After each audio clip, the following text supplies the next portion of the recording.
Nous voulons, pour commencer ce culte, invoquer la présence de Dieu. Mais qui est ce Dieu que nous invoquons ? C'est un Dieu qui est plein de pitié et de tendresse. C'est un Dieu qui est patient et qui est plein d'amour.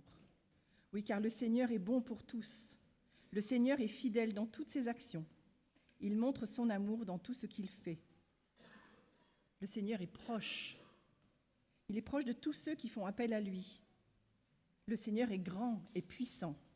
Son intelligence n'a pas de limite. Heureux celui qui met son espoir sur le Seigneur son Dieu. Amen.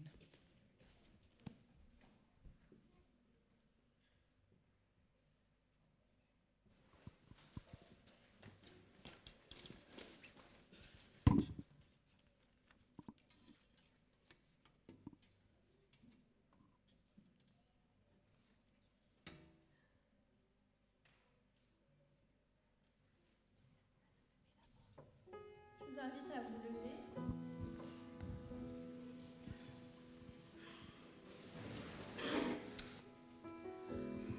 Juste au moment d'ouvrir la Bible, tant de versets, tant de questions, pour qu'elle me soit compréhensible, je recherche ta communion.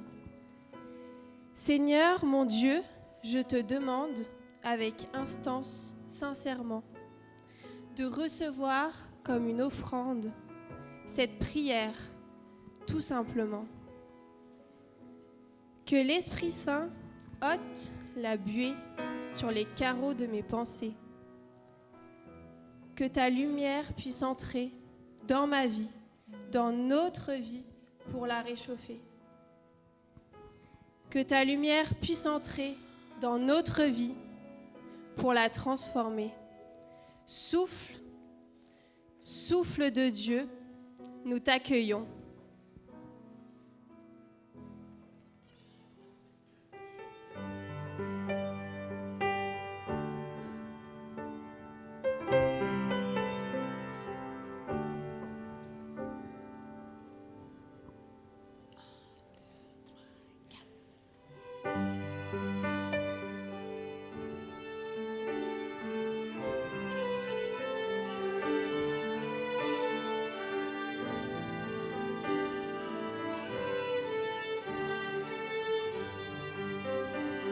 Souffle.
merci d'avoir purifié nos cœurs.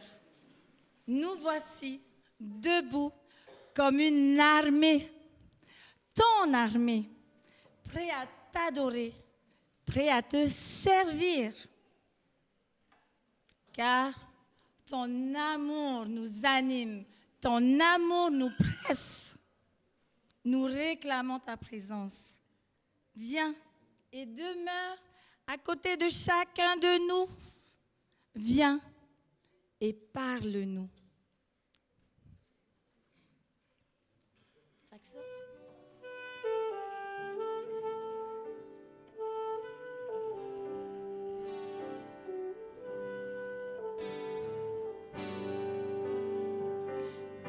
Dieu a une armée qui se lève pour lui obéir.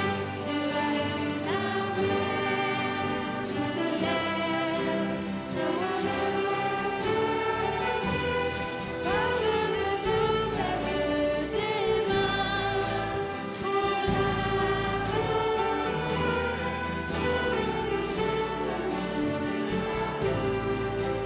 Dieu veut parler, c'est l'Esprit de Dieu.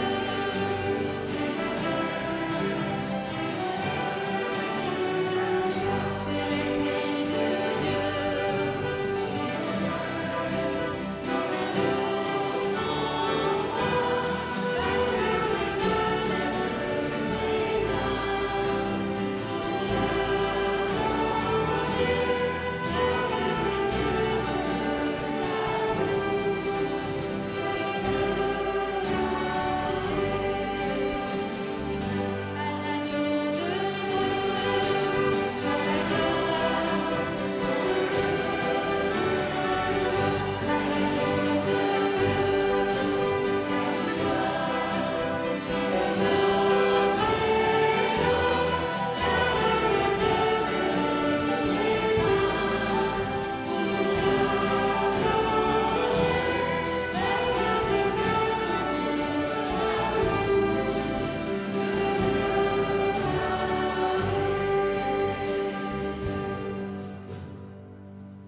Oui, Seigneur, nous sentons ta présence. Merci, merci de venir et de nous toucher personnellement.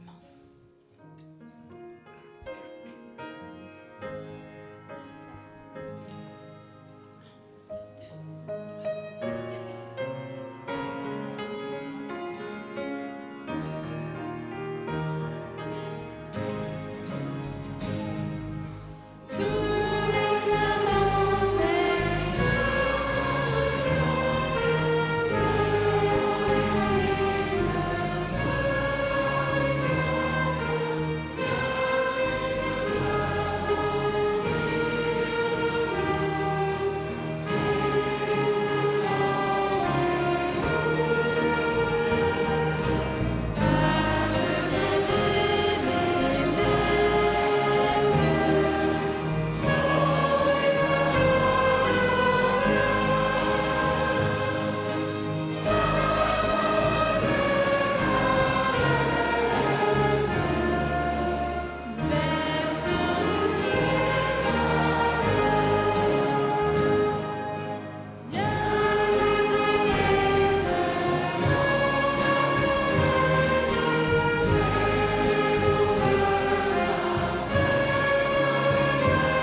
Chacun prendra la position qui lui conviendra.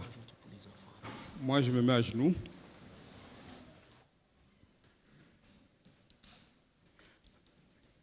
Notre Dieu, notre Père,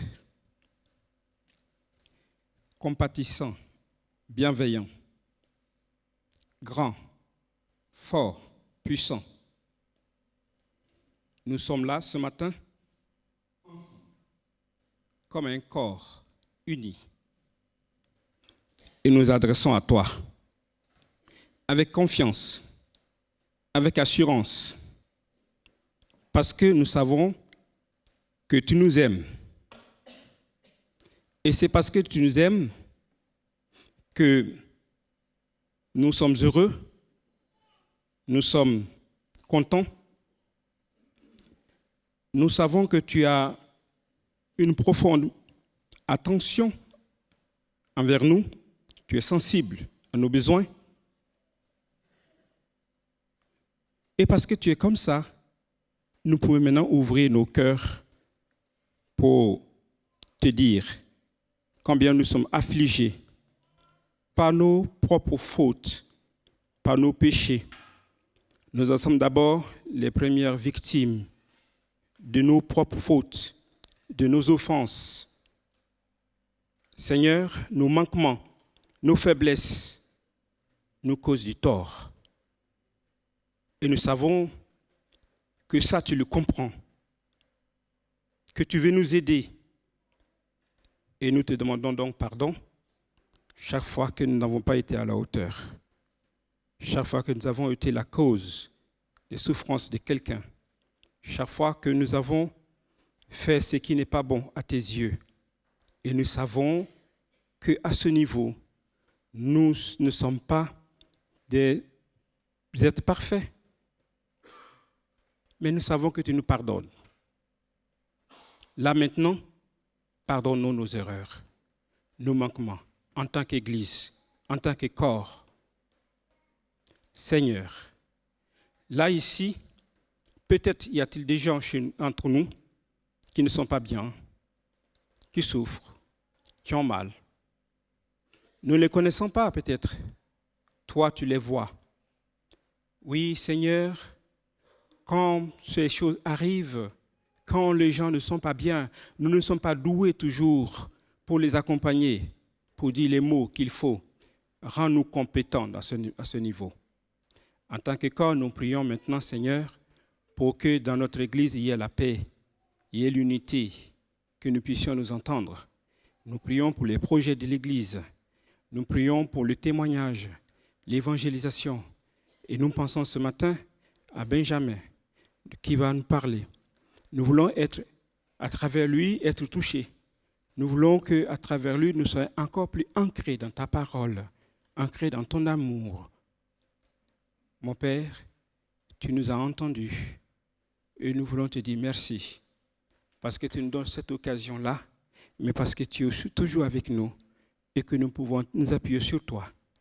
Que ton nom soit béni, glorifié, sanctifié, dans le nom de Jésus. Amen.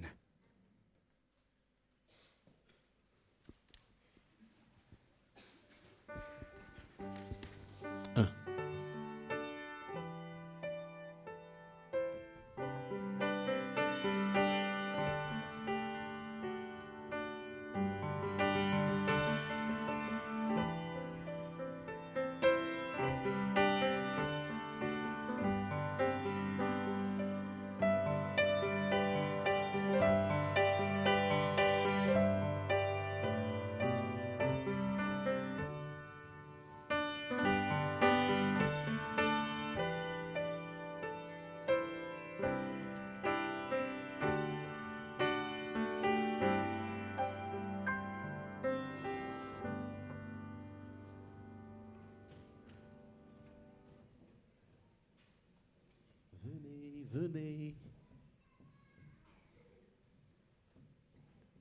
Tous les enfants, voilà, on fait attention à ne pas tomber. Très bien.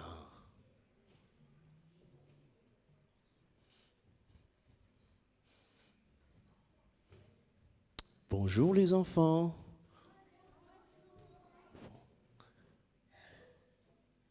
Comment allez-vous? Ça va bien. En tout cas, moi, ça va parfaitement. Je vous invite, pendant que la puce va s'asseoir, à écouter. Assieds-toi, ma grande. Voilà, super. On écoute attentivement, religieusement, une chanson qui sera chantée par Myrlène. Écoutez très attentivement. Joyeusement, nous saluons le saint jour du Seigneur. Avec bonheur, nous adorons Dieu notre Rédempteur. Waouh, est-ce que c'est beau? C'est magnifique. Merci Myrlène. De quoi parle sa chanson? Oui, ma grande. De Dieu? Oui, c'est vrai. Oui, Lloyd, de quoi parle sa chanson? Oui, mon grand. De quoi parle sa chanson? Vas-y. De Dieu? Oui, c'est aussi la même réponse. Elle a dit un mot qui est très important. Le Saint jour du Seigneur. Écoutez, le Saint jour. Maintenant, je vais vous proposer une charade. On baisse ses mains, on baisse ses mains. Mon premier fait miaou. C'est un Chat. C'est un chat. Mon deuxième frappe la balle au baseball. Bat. Bat. Les deux ensemble, ça fait quoi? Shabbat. Ça veut dire quoi, Shabbat? Vous avez déjà entendu ce mot? Le sabbat. Alors, Shabbat, c'est le mot? Oui. Très bien, en hébreu. On écoute. Attends, on écoute. Shabbat, c'est de l'hébreu. C'est la langue que l'on parle en Israël. Il y a de ça quelque temps, j'y étais.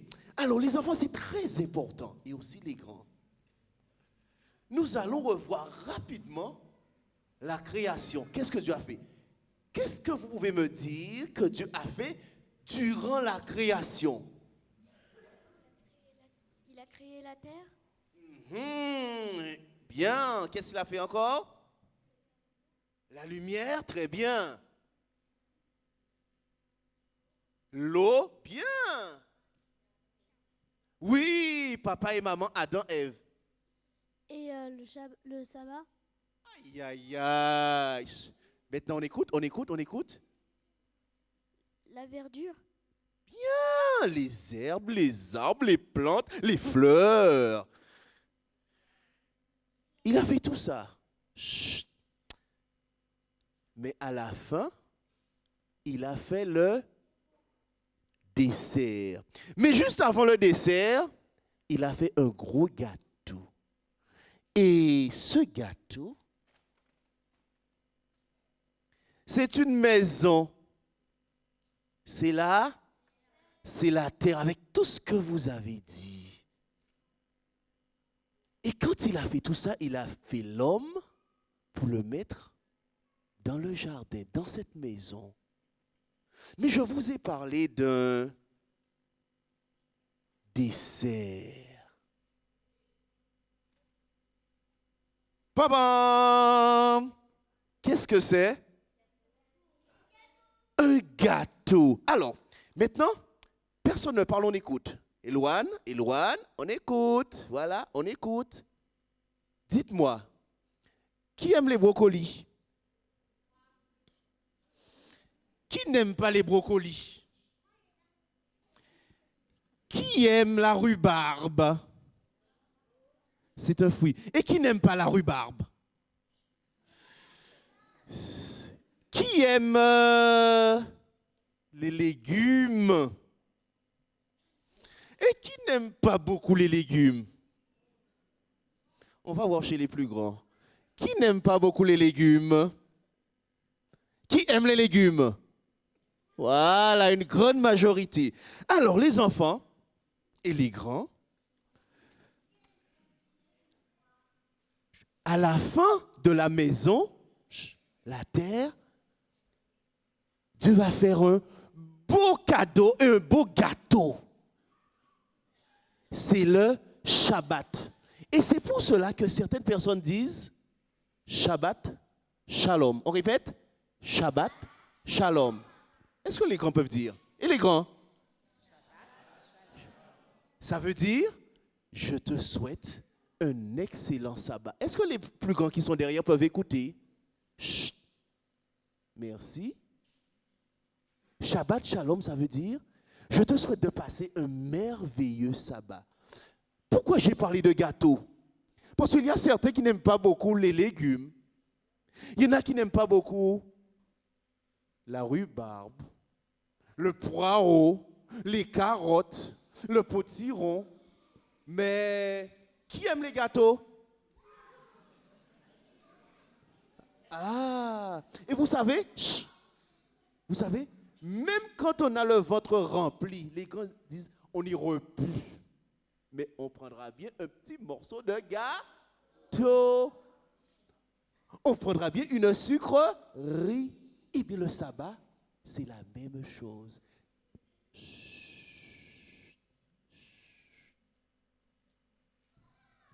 Le sabbat, c'est ce jour-là où on va faire tout ce qu'on aime, ce qu'il y a de merveilleux, de beau. Les parents sont plus disponibles. On ne se chamaille plus à la maison. La chambre est très propre, n'est-ce pas? La maison sent bon. Et on a un très bon repas.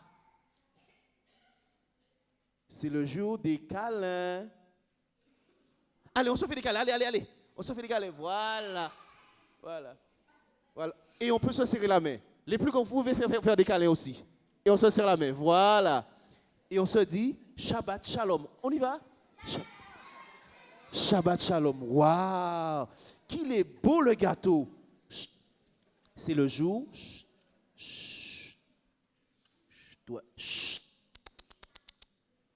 Merci.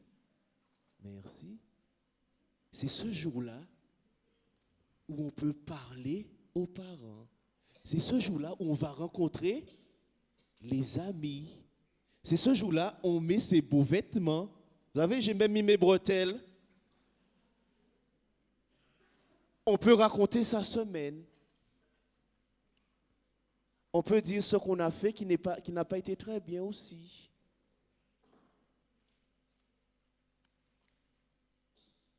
Ce jour-là, on regrette ce qu'on a fait de mal. Et on promet de ne plus recommencer parce qu'on n'a pas été très gentil. Et ce jour est tellement merveilleux qu'il dure toute la journée, presque 2 jours. Depuis le vendredi soir où la maison est bien préparée jusqu'au samedi soir. Et on fait la fête. On va rencontrer Dieu.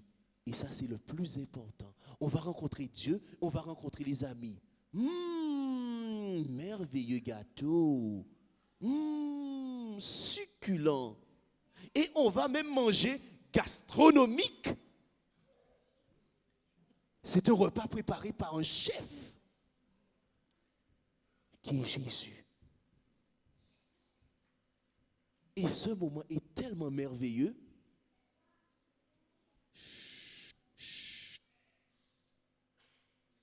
Il est tellement merveilleux qu'on est triste quand il est terminé. C'est pour cela, durant toute la journée, on dit Shabbat Shalom. On y va? Shabbat Shalom. Encore? Maintenant, on va le dire en douceur. Shabbat Shalom. On y va? Shabbat Shalom. C'est le jour le plus beau et le plus merveilleux. Maintenant, nous allons prier.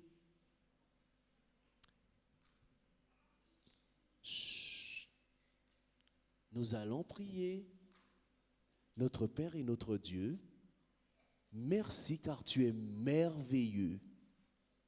Tu nous as donné le plus beau des cadeaux, c'est-à-dire le sabbat avec Jésus. En son nom, nous te prions. Amen. Au revoir les enfants. Et comment dit-on bon sabbat?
J'aimerais que vous ouvriez votre Bible, Apocalypse 21, verset 5, dans la version NBS.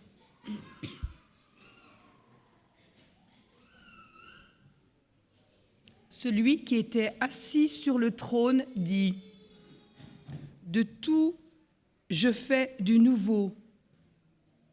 Et il dit : écris, car ces paroles sont certaines et vraies. Il me dit : c'est fait, c'est moi qui suis l'alpha et l'oméga, le commencement et la fin. Que Dieu bénisse la lecture de notre parole.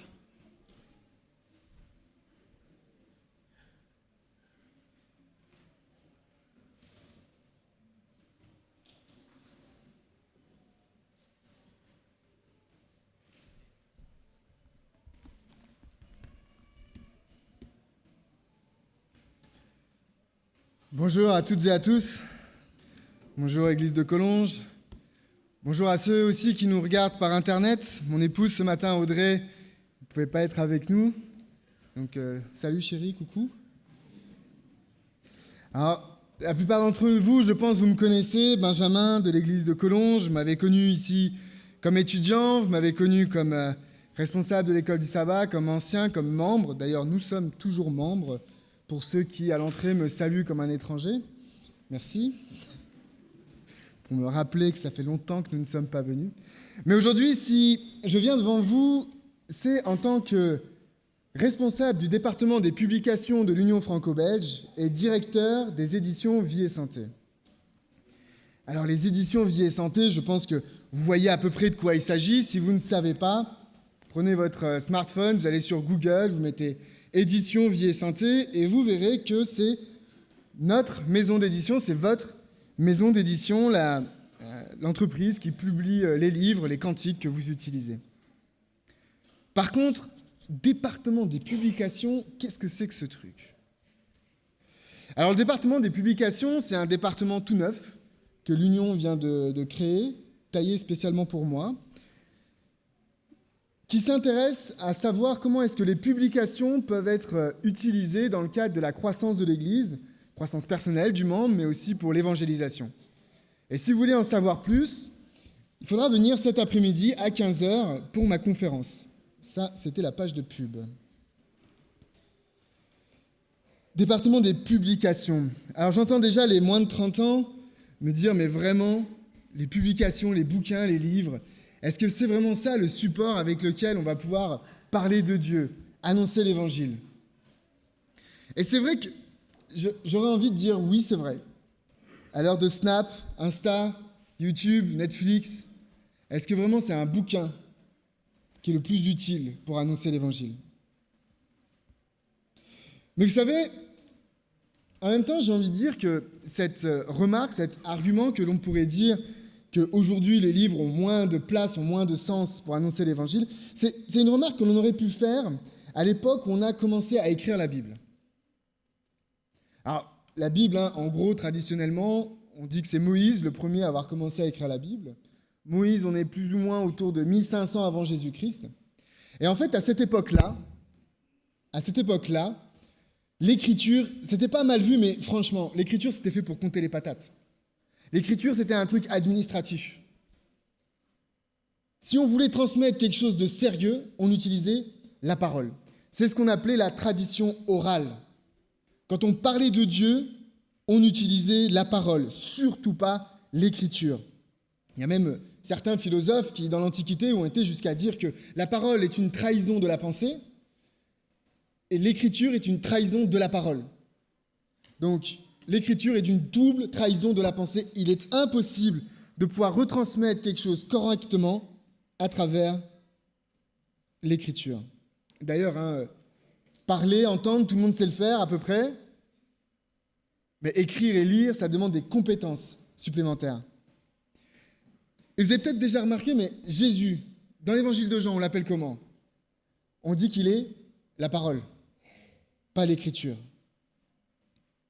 Et pourtant, Dieu va bien demander à ses serviteurs d'écrire. À Moïse le premier, dans Exode, chapitre 17, verset 14, Exode 17, verset 14, Dieu dira à Moïse, « Écris cela dans le livre. » Mais ce n'est pas seulement à Moïse que Dieu a demandé d'écrire. Dieu a aussi demandé à Jérémie d'écrire. Il dit, « Ainsi parle l'Éternel, le Dieu d'Israël, écris dans un livre toutes les paroles que je t'ai dites. » Pareil à Habakkuk.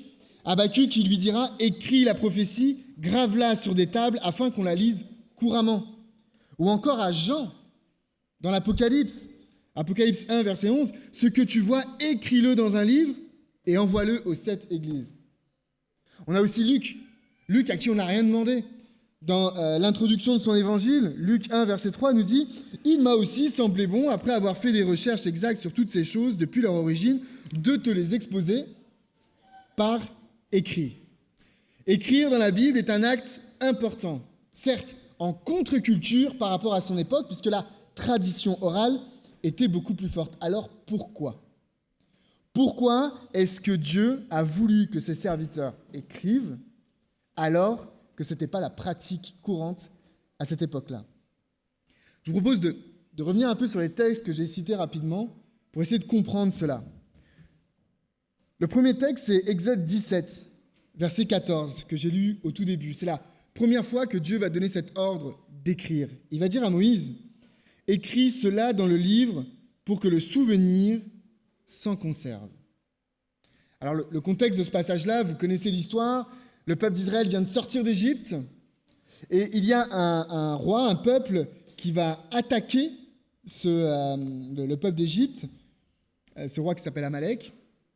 Et vous savez, c'est l'épisode où Moïse doit tenir ses mains en l'air et on a Hur et Josué qui lui tiennent les bras et tant qu'il a les bras en l'air, la victoire est assurée au peuple d'Israël. Dans ce passage-là, on apprend que Dieu demande à Moïse de prendre un livre. Et ce livre-là, on va le retrouver tout le long du récit du parcours d'Israël. Donc Dieu voulait que les histoires, les événements, les choses que vont vivre les Israélites, voulait que ça reste, et il a choisi que ce serait dans un livre. Et si vous regardez bien le texte dit « Écris cela dans le livre pour que le souvenir s'en conserve, et déclare à Josué que j'effacerai la mémoire d'Amalek de dessous les cieux. » Dans ce texte, il y a une forme d'opposition. Il y a ce que l'on va écrire pour que ce soit conservé, et il y a ce que l'on va effacer. Ce qui est écrit, c'est donc ce que Dieu veut conserver. Dieu voulait que certains événements puisse se conserver, et c'est par l'écriture qu'il l'a fait. Mais vous savez, c'est une conservation dans le sens aussi public. C'est pas comme si Dieu avait oublié ce qui s'était passé dans le désert. Il y a une expression dans la Bible qu'on trouve où il est question de notre nom qui est ou n'est pas inscrit dans le livre de vie. Vous pensez vraiment qu'à la fin, quand vous rencontrerez Dieu, il sera là en disant « Benjamin, attendez, Benjamin, j'ai vu ça quelque part. » Non. Dieu sait très bien qui est ou n'est pas inscrit dans ce livre. Mais le fait que ce soit écrit dans ce livre, c'est public, c'est universel. Il y a aussi cette expression qu'on trouve dans la Bible, il est écrit. Jésus, les apôtres l'utilisent beaucoup. Le fait que les choses aient été écrites dans le passé va faire que ces choses-là deviennent une référence. On peut s'y référer pour savoir qui est Dieu. La première raison à l'écriture, c'est donc la conservation du propos, lorsque ce propos doit devenir une référence pour témoigner de l'histoire de Dieu et faire connaître qui est Dieu. La deuxième raison, elle se trouve dans le texte d'Habakkuk au chapitre 2.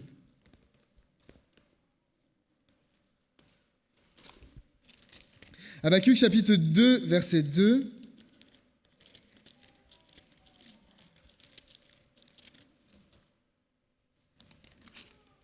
Habakkuk 2, verset 2 nous dit « L'Éternel m'adressa la parole et dit « Écris la prophétie, grave-la sur des tables, afin qu'on la lise couramment. » Dieu commande d'écrire des choses afin qu'elles soient lues.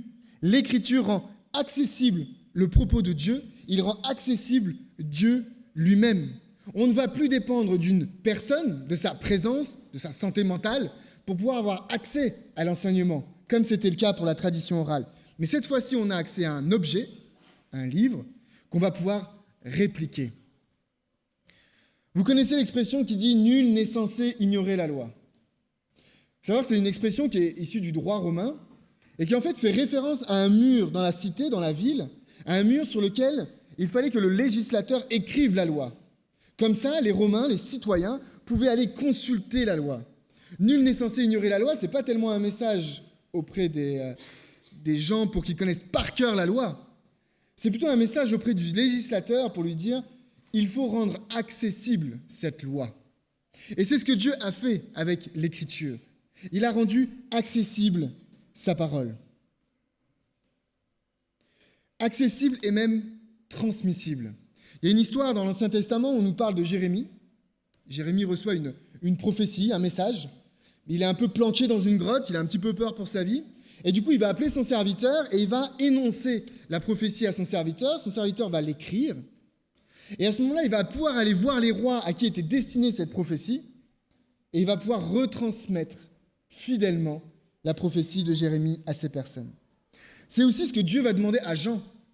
Dans l'Apocalypse, on l'a lu tout à l'heure, il est dit, chapitre 1, verset 11, « Ce que tu vois, écris-le dans un livre et envoie-le aux 7 églises, à Éphèse, à Smyrne, à Pergame, à Thyatire, à Sardes, à Philadelphie et à Laodicée. » Écris, puis envoie. Dans des situations politiques difficiles, où il était presque impossible, ou en tout cas difficile, pour les apôtres de communiquer, de faire connaître le message de Dieu aux églises, l'Écriture a permis de rendre accessible le message de Dieu à ces communautés-là à l'époque, mais aussi jusqu'à nous. Transmettre la vérité, transmettre le propos de Dieu, transmettre le visage de Dieu lui-même, voilà pourquoi Dieu a voulu que les choses soient écrites.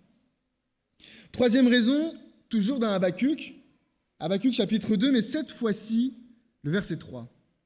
Habakkuk 2, versets 2 à 3 nous dit « L'Éternel m'adressa la parole et dit « Écris la prophétie, grave-la sur des tables afin qu'on la lise couramment, car c'est une prophétie dont le temps est déjà fixé, elle marche vers son terme, elle ne mentira pas. Si elle tarde, attends-la, car elle s'accomplira certainement. » Vous voyez ici dans ce texte une relation de cause à effet direct entre « écrit la prophétie, car elle s'accomplira ». C'est le propos qu'on retrouve dans le texte qui nous a été lu par Marie-Claude, Apocalypse 21, verset 5. Celui qui était assis sur le trône dit « Voici, je fais toute chose nouvelle » et il dit « Écris ». Pourquoi ? Car ces paroles sont certaines et véritables. Ce qui est écrit, c'est ce qui est véritable, ce qui doit arriver, ce qui va se réaliser. L'Écriture doit susciter la foi chez nous. C'est le moyen par lequel nous exerçons notre confiance envers Dieu. Parce que c'est écrit, alors c'est un engagement de la part de Dieu de réaliser ce qu'il a fait écrire. Parce que nous, on n'a rien demandé. Ce n'est pas nous qui avons demandé que ces choses-là soient écrites comme elles sont écrites. C'est Dieu qui a dit, voici, j'ai fait écrire ces choses pour que tu puisses avoir accès à qui je suis. Donc c'est lui qui s'est engagé à travers ce qu'il a écrit là. Il l'a fait pour que l'on puisse s'en souvenir, pour que ce témoignage arrive jusqu'à nous, qu'il soit transmis et partagé. Mais pourquoi ? Parce que nous devons nous confier dans ce qui est écrit ici. L'Écriture est un engagement de Dieu envers nous. Il promet la réalisation de ce qui va arriver et nous pouvons nous confier, avoir la foi dans ce qu'il a fait écrire par ses serviteurs. Écrit, dit Dieu à ses serviteurs, pour que le souvenir s'en conserve, afin qu'on lise couramment, car cela s'accomplira. Quand j'ai pris mes fonctions à Vie et Santé en février dernier, on m'a demandé, les employés demandaient quelle était ma légitimité à avoir ce poste. Alors moi j'ai des diplômes, j'ai fait théologie ici au campus, j'ai fait aussi des études de bibliothéconomie à Genève et j'ai un master en finance internationale. Mais ce n'est pas ce que j'ai répondu. Ce que j'ai répondu, c'est que j'étais redevable à Vie et Santé. Car c'est à travers les livres qui ont été publiés, notamment à Vie et Santé, que je suis devenu chrétien. C'est grâce à ces livres que mon existence a changé, que j'ai mis de l'ordre dans ma vie, que Dieu a pu mettre de l'ordre dans ma vie. Moi, personnellement, je n'ai jamais eu d'études bibliques. Il n'y a jamais un pasteur ou un ancien qui s'est assis à côté de moi pour me dire, voilà, la Bible, l'adventisme, c'est comme ça marche comme ça. C'est par les livres que j'ai connu Dieu. Et je me souviens, lorsque j'ai voulu être baptisé, j'étais en région parisienne et je suis allé voir un pasteur que j'aimais bien ses prédications. Il ne me connaissait pas, il ne m'avait jamais vu. Et donc je vais le samedi après-midi à l'église de ce pasteur-là, je le croise et je lui dis, voilà, pasteur, j'aimerais que tu me baptises. Le pasteur dit, ok, il me connaissait ni Dave ni d'Adam, il me dit, reviens mardi, il y avait les réunions de prière, il me dit, reviens mardi, on va réunir les anciens et on va discuter de ton cas. Le mardi, je reviens, je suis là, je rentre dans une pièce, les anciens, le pasteur vient vers moi et me dit, écoute, alors, est-ce que tu connais un peu le christianisme, l'adventisme, parce que tu sais un petit peu la Bible, toutes ces choses-là, nos croyances à nous? Je dis, mais moi, pasteur, j'ai lu la Bible de Genèse à Apocalypse, j'ai lu la tragédie des siècles, j'ai lu Patriarche et Prophète et je suis en train de terminer Prophète et Roi. Le pasteur m'a regardé, il a dit, Amen. Le samedi suivant, j'étais baptisé. Pour le pasteur, pour les anciens, le fait d'avoir lu toutes ces choses pour eux, et la Bible, bien évidemment, en premier lieu, le fait d'avoir lu toutes ces choses était une garantie pour eux que je savais dans quoi est-ce que je m'engageais. Avant de me convertir, je n'ai lu que très peu de livres. Alors, ce n'était pas faute d'avoir essayé de la part de mes parents, c'est des grands lecteurs, des intellectuels, mais j'ai lu vraiment très peu de livres, je pense que j'ai lu le minimum, même pour le bac français, ne m'écoutez pas ceux qui sont en première, même pour le bac français, j'ai découvert le texte le jour de l'oral. J'ai brodé quelque chose, j'ai eu 16 sur 20, mais j'ai découvert le texte le jour de l'oral. Par contre, quand je me suis converti, j'ai eu une vraie soif d'apprendre, une vraie curiosité de la foi. Et c'est à travers les livres qui ont été publiés, entre autres par nos maisons d'édition, que j'ai pu éponger cette soif et cette curiosité, que j'ai pu découvrir notre message, notre histoire et notre Dieu. Donc oui, je peux témoigner que Dieu a eu raison. L'Écriture, les publications sont le moyen le plus fiable pour propager la vérité et j'ose le dire, plus fiable même qu'une prédication. Vous savez d'ailleurs que notre Église, l'Église adventiste du 7e jour, notre Église est née à cause d'une maison d'édition. Il n'y aurait jamais eu le ministère des publications de James White, il n'y aurait peut-être jamais eu d'Église adventiste du 7e jour. Si vous voulez en savoir plus, il faut venir cet après-midi. 2e page de pub. Écrit, cet ordre, Dieu ne l'a pas seulement donné à Moïse, à Jérémie, à Habakkuk ou à Jean, il l'a aussi donné à James White. Ellen White, sa femme, a une vision en 1850 où elle dit « J'ai vu que le journal dont elle parle, c'était à l'époque qui s'appelait Present Truth, la vérité présente, c'est devenu ce que nous on connaît dans la revue Adventiste, la Adventist Review. Elle dit « J'ai vu que le journal devait continuer, et s'il le laissait mourir, il pleurerait d'angoisse bientôt.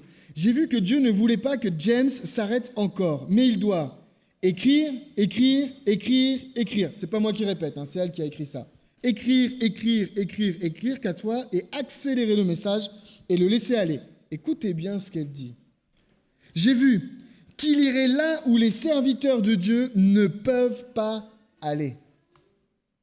J'en suis le témoin, les livres peuvent aller là où un pasteur, un évangéliste, un diacre, un ancien ne peuvent pas aller.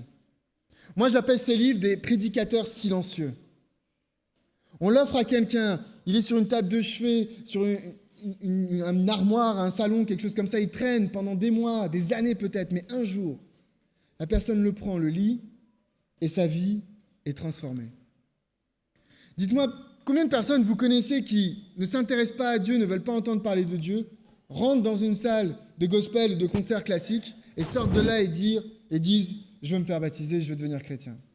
Ça existe, je suis sûr et certain que ça existe. Mais combien de personnes vous connaissez qui ne s'intéressent pas à Dieu, qui ne veulent pas en entendre parler, un jour lisent un livre et deviennent de fervents chrétiens ensuite? J'en connais, j'ai entendu des histoires, j'en suis le témoin. Et d'ailleurs, je voudrais raconter l'histoire du début de l'Église adventiste dans le sud de la France, dans un département qu'on appelle le Tarn. Il y avait une personne là-bas qui s'appelait Louis Carayon. C'était un fermier qui habitait dans un village, pas très loin d'un village qui s'appelle Lacazes. Ça sent le sud, Lacazes. Je sais qu'il y a des descendants de Carayon ici dans cette salle. Donc ils connaissent sûrement l'histoire. Mais un jour, un autre fermier reçoit une revue. Cette revue s'appelle Signe des temps. Peut-être ça évoque quelque chose pour vous. Et ce fermier, il donne à Louis Carayon la revue parce qu'il sait que Louis Carayon, il s'intéresse aux choses un peu spirituelles. Et Louis va lire la revue qui parle du sabbat, de la mort et du baptême. Et il va être touché, il va être impressionné par les articles qui sont dans la revue et il va décider de partir à la rencontre de ceux qui ont écrit ces articles. Est-ce que vous savez, à cette époque, milieu du 19e siècle, où est-ce que l'on éditait la revue Signe des temps? À Bâle. Bâle, c'est à 700 km de Lacazes. Et il n'y avait pas TGV, Ouigo, EasyJet à l'époque. Le Louis, ça ne l'a pas découragé. Il est parti à pied de Lacazes jusqu'à Nîmes, à pied. À Nîmes, il a pris un train jusqu'à Bâle. Et quand il est arrivé à Bâle, il a toqué à la porte de la maison d'édition. Ils ont ouvert, ils ont vu un mec tout crade, ils se sont dit c'est un clochard, ils lui ont donné la soupe. Tranquille, il a bu. Et après, il s'est posé, il a dit bon, c'est quoi ces histoires de sabbat? Et là, il se sont rendu compte que ce n'était pas un clochard en fait. Il s'est fait baptiser à Bâle, il est redescendu, et dans cette petite région, je ne sais pas si vous êtes déjà allé visiter l'église de Viane, mais je vous encourage à y aller. Dans cette petite région où il y avait peut-être 5000 habitants, il y avait 2 églises pleines à craquer pendant une époque. Et tout ça à cause de quoi?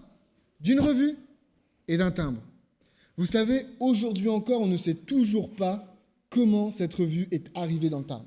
On ne sait pas qui l'a envoyée et pour quelle raison elle a été envoyée à cette adresse. En parlant de revue, mes parents ne sont pas chrétiens, ne sont pas du tout adventistes. Et il est arrivé qu'une fois, ils nous visitaient à la maison et ma mère était présente. Et elle s'était réveillée avant moi et je descends dans le salon et je la vois dans le salon en train de lire la revue adventiste. Elle traînait là, donc ma mère l'a prise, je ne sais pas, il y a dû y avoir un titre qui l'intéressait et elle l'a lu. Juste le fait que ce soit posé là, ça a pu permettre à elle de découvrir quelque chose de ma foi, de notre Église. Tout le monde ne peut pas donner des études bibliques. Tout le monde ne peut pas aller dans la rue, arrêter les gens et leur parler de Dieu. Tout le monde ne peut pas faire du porte-à-porte. Tout le monde ne peut pas devenir pasteur et prêcher depuis la chair. Mais tout le monde peut lire des livres, en avoir en réserve et les distribuer aux âmes qui sont en recherche. J'aimerais vous inviter l'église de Collonges à devenir une église active en distribuant la littérature de l'Église pour toucher les âmes. Car comme Dieu a béni la Bible pendant tous ces siècles, malgré la tradition orale, je vous promets que Dieu bénit ses livres aujourd'hui, même à l'heure de Netflix et de YouTube. Et cet après-midi, si vous venez, je vous montrerai comment, très simplement, avec des ouvrages, utiliser ce ministère-là dit des publications pour pouvoir annoncer l'Évangile. J'aimerais maintenant, pour conclure, vous faire remarquer quelque chose. Est-ce que vous savez que toute la Bible n'est pas inspirée de Dieu ? Alors d'habitude, dans les églises, les gens commencent à chercher des cailloux pour me lapider. Non, il y a une partie de la Bible qui n'est pas inspirée de Dieu, et je vais vous le démontrer tout de suite, et je vous invite à prendre vos Bibles et à aller dans Exode, chapitre 31, verset 18.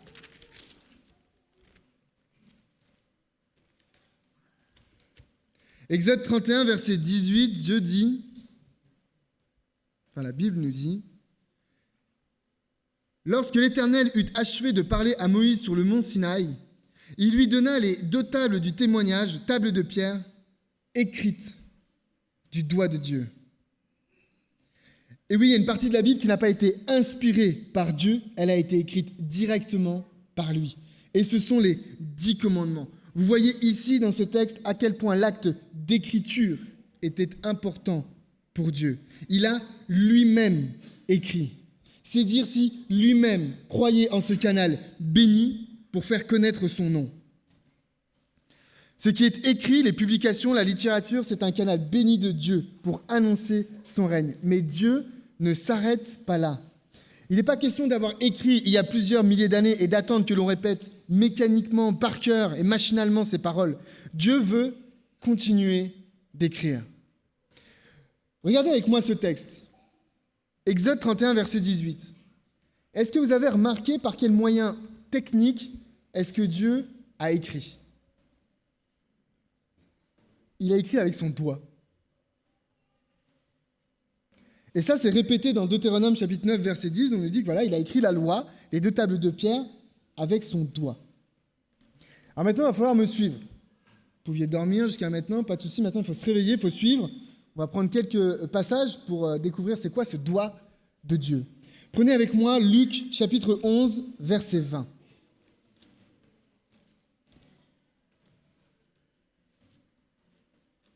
Luc 11, verset 20, c'est Jésus qui parle et il dit « Mais si c'est par le doigt de Dieu que je chasse les démons, le royaume de Dieu est donc venu vers vous. » Vous voyez, ici on retrouve cette notion, cette expression de doigt de Dieu. Jésus chasse les démons par le doigt de Dieu. Prenez maintenant avec moi Matthieu 12, verset 28. Matthieu 12, verset 28, c'est le même texte.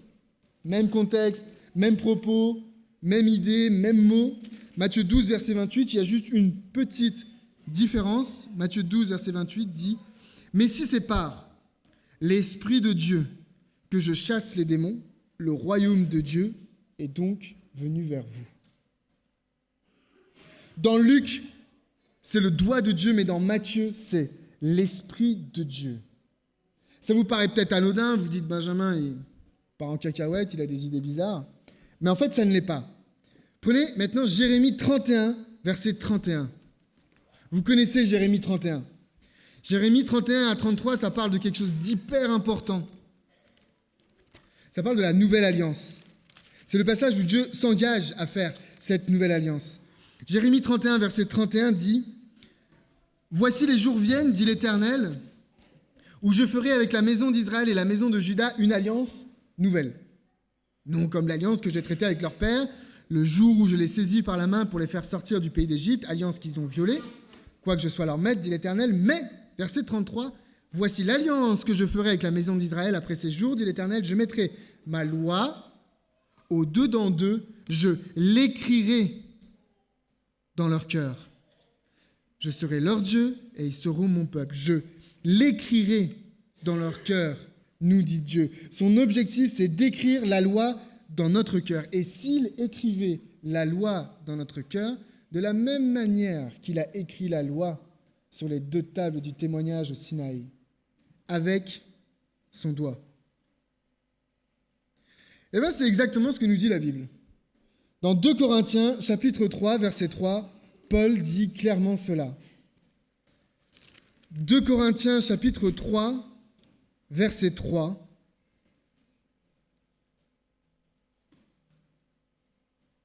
D'ailleurs, dans ma Bible, version second classique, le sous-titre, c'est « Ministère de la Nouvelle Alliance ».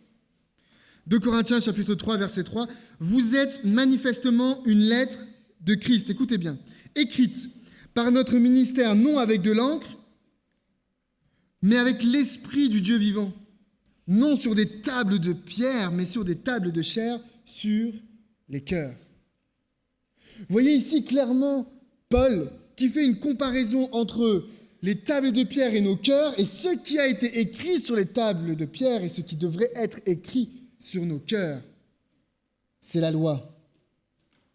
Dieu a écrit la loi avec son doigt. Or, son doigt, c'est l'Esprit Saint, et l'Esprit écrit sur le cœur. Et dans la Nouvelle Alliance, Dieu veut écrire sa loi dans nos cœurs. La Nouvelle Alliance s'accomplit en nous par l'Esprit Saint. Tu aimes la loi ? Tu veux garder le sabbat ? C'est bien. Mais sache que ça passe par l'Esprit. C'est l'Esprit qui grave sa loi dans nos cœurs. Les choses deviennent intérieures. Tu aimes les choses de l'Esprit, la puissance de Dieu, c'est bien. Mais sache que l'objectif de l'Esprit, c'est d'écrire la loi de Dieu dans ton cœur. Ce que Dieu a fait il y a des milliers d'années en inscrivant sa loi sur 2 morceaux de pierre, il veut continuer à le faire aujourd'hui en l'inscrivant cette fois-ci sur votre cœur. La loi n'est plus extérieure à nous, elle devient intérieure. Par contre, c'est toujours par le même procédé que cela se passe, par le doigt de Dieu, par le Saint-Esprit. Si Jésus, c'est la parole de Dieu, l'Esprit Saint, c'est son stylo. Et nous devons devenir les livres, les supports sur lesquels il peut désormais écrire son histoire, son nom, à travers lequel il peut directement se révéler au monde. Ce qui est écrit dans ce livre doit venir s'inscrire en nous. Nous devons être le livre vivant de Dieu. Nous avons vu que Dieu a commandé d'écrire pour 3 raisons. Pour conserver son témoignage, pour le rendre accessible et parce que cela doit s'accomplir. Nous devons être de ceux qui propagent le souvenir de Dieu, qui permettent à sa parole de se conserver, ceux qui favorisent l'accès à l'enseignement de Dieu. Nous ne sommes pas des barrières à cet enseignement, nous sommes ceux qui la transmettent et qui témoignent du fait que Dieu est vivant, que Dieu est fidèle à sa parole et qu'elle s'accomplit. Chacun d'entre nous, nous devons être un chapitre de l'histoire du livre de vie.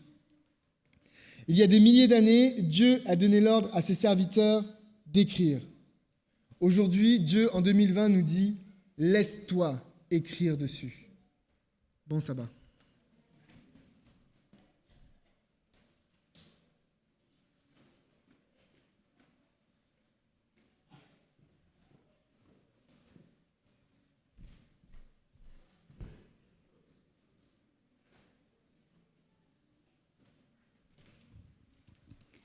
Je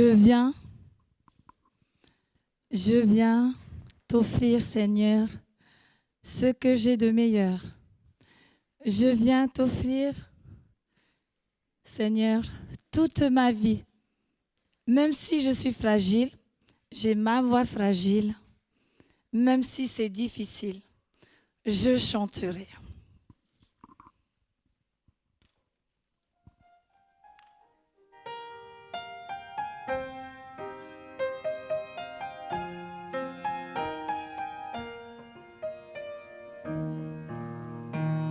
Je viens t'offrir, Seigneur, ce que j'ai de meilleur.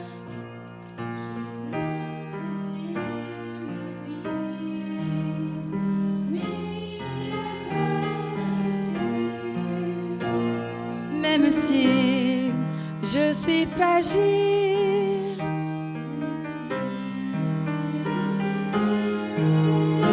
chanterai gloire.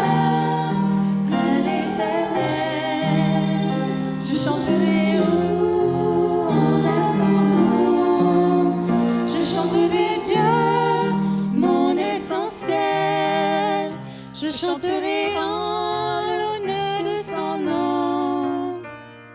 Je viens t'offrir, Seigneur,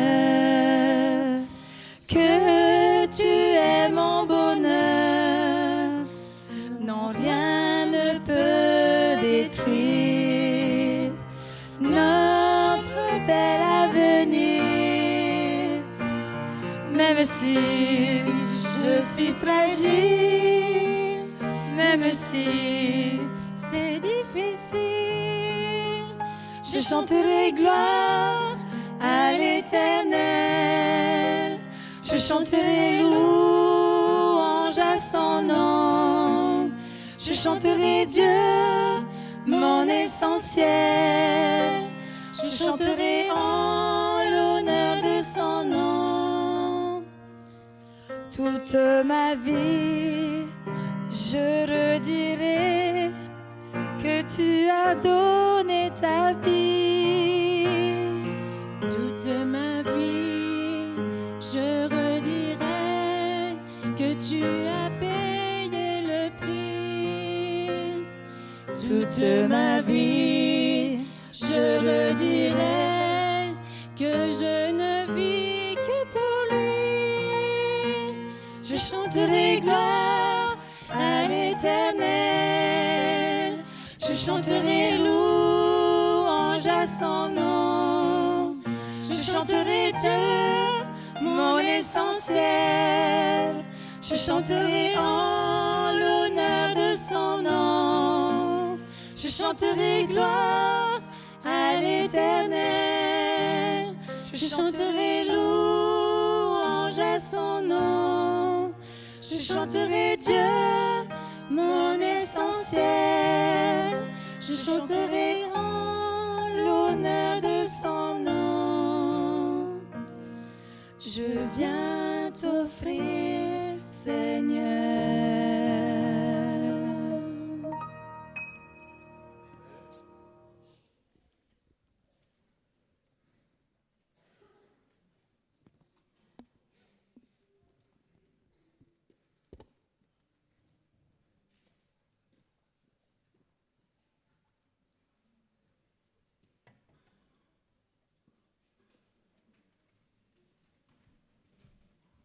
Ce moment de culte, nous pouvons aussi apporter dîmes et offrandes au Seigneur, et les diacres vont passer maintenant dans les rangs pour les recueillir.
Levons-nous pour prier ensemble.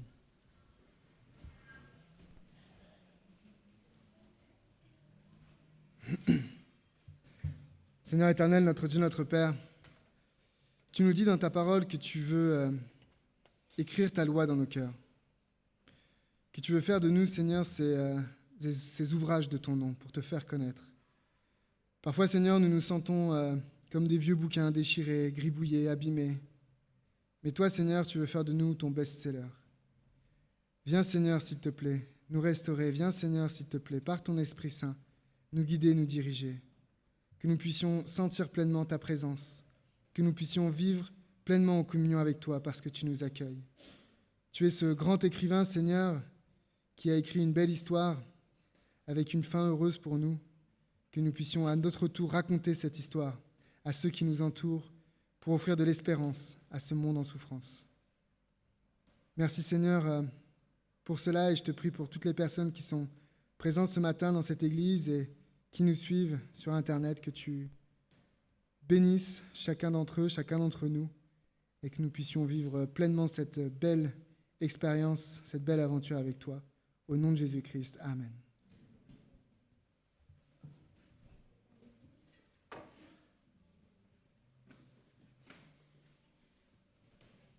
Je ne dis rien. Les paroles de notre dernier cantique parleront pour moi.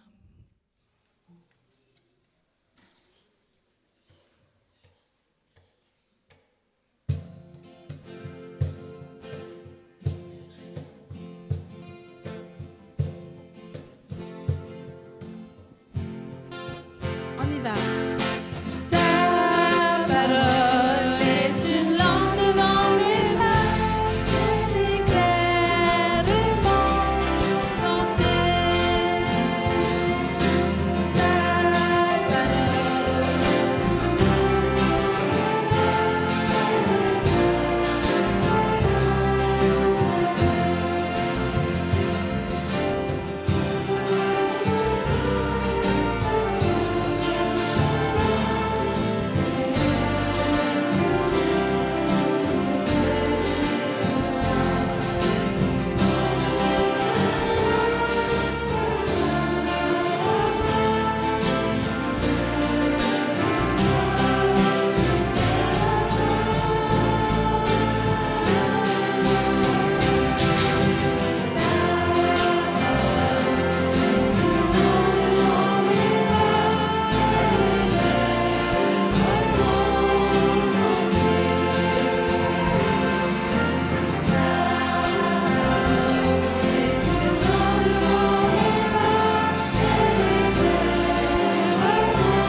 Que la paix et l'amour soient accordés aux frères avec la foi de la part de Dieu le Père et du Seigneur Jésus-Christ.